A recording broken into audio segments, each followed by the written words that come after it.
दुर्योधन के पुत्र थे और इनका शाक्य वंशी राजा थे। 21 रुपए चंद्रिका यहीं के रहने वाले भगवान बुद्ध के चरणों में अर्पण कर रहे हैं। तो इनके पिता, इनके चचेरे भाई देवदत्त थे। इन्होंने एक हंस को मार दिया। 100 रुपए श्यामलाल यहीं के रहने वाले भगवान बुद्ध के चरणों में अर्पण कर रहे हैं।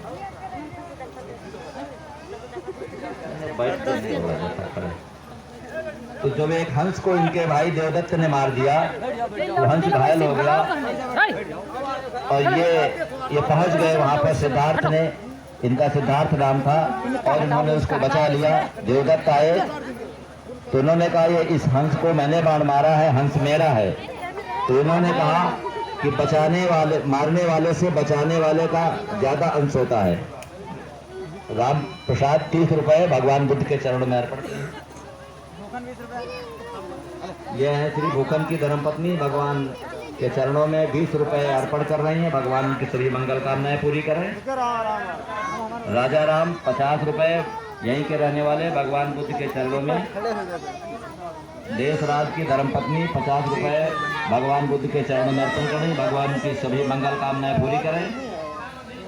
रामदीन 50 रुपए भगवान बुद्ध के चरणों में अर्पण करें। भगवान की सभी मंगल कामनाएं पूरी करें। घनश्याम 100 रुपए भगवान बुद्ध के चरणों में अर्पण करें। 200 रुपए भगवान बुद्ध के चरणों में अर्पण करें। भगवान की सभी मंगल कामनाएं पूरी करें। एक माता जी अभी क्या अर्पण कर गई है? संतोष की पत्नी 10 रुपए भगवान बुद्ध के चरणों में अर्पण किया है। भगवान की ओर से बहुत बहुत धन्यवाद। तो जब देवदत्त ने उस हंस को मार दिया और भगवान बुद्ध ने बचा लिया तो देवदत्त से ये कहने लगे कि ये हंस हमने मारा, हमारा है। 100 रुपया राजू यहीं के रहने वाले भगवान बुद्ध के चरणों में अर्पण कर भगवान की उन्होंने से ढेर सारी शुभकामनाएं, मंगल कामना।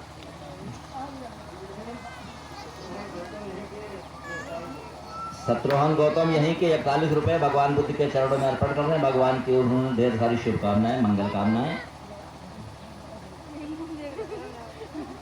फिर इन्होंने एक धर्म चलाया, एक अहिंसावादी धर्म चला जिसका नाम पड़ा बौद्ध धर्म।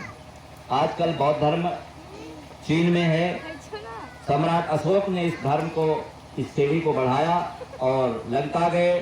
भारत में तो प्रचलित है, भारत इसका जन्म स्थान है और चीन में भी बौद्ध धर्म है। 3 देशों में बौद्ध धर्म चल रहा है, चीन में और लंका में और भारत में। भारत से तो हर धर्म जन्मा है, हर धर्म का जन्म भारत में ही हुआ है। सारे धर्म, भारत धर्म क्षेत्र तो यही है, भारत धर्म गुरु है।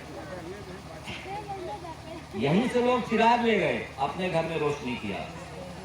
बाकी पूरी दुनिया में अंधेरा था, चिराग लोग यहीं से ले गए, ज्ञान लोग यहीं से ले गए, गीता लोग यहाँ से ले गए, रामायण लोग यहाँ से ले गए, फिर पूरे देश में रोशनी किया और हम लोग अंधेरे में बैठे। कितना हमारा दुर्भाग्य है। सही बात।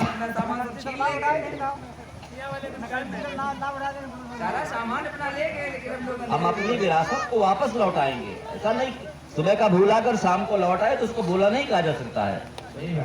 वो युग था, गुलामों का युग था। 650 वर्ष हमारी संस्कृति गुलाम रही। 650 वर्ष मुगलों के गुलाम रहे, 150 लाख अंग्रेजों के गुलाम रहे।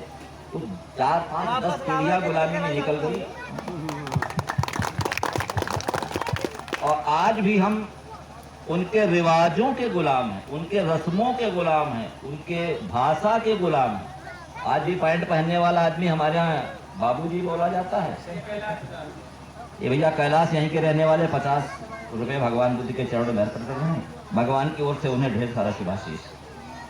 और संस्कृत बोलने वाला आदमी यहाँ पोंगा पंडित माना जाता है, क्योंकि ये हमारी सभ्यता नहीं है, ये हमारा वस्त्र नहीं है, ये विदेशी वस्त्र है। विदेशी स्वाहा स्वदेशी आहा का सिद्धांत हमारे मोदी जी ने दिया है।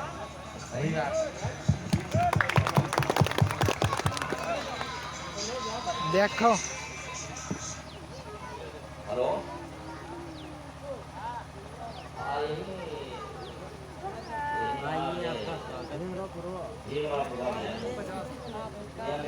हाय गाइस, कैसे हो? हेलो, कैसे हो?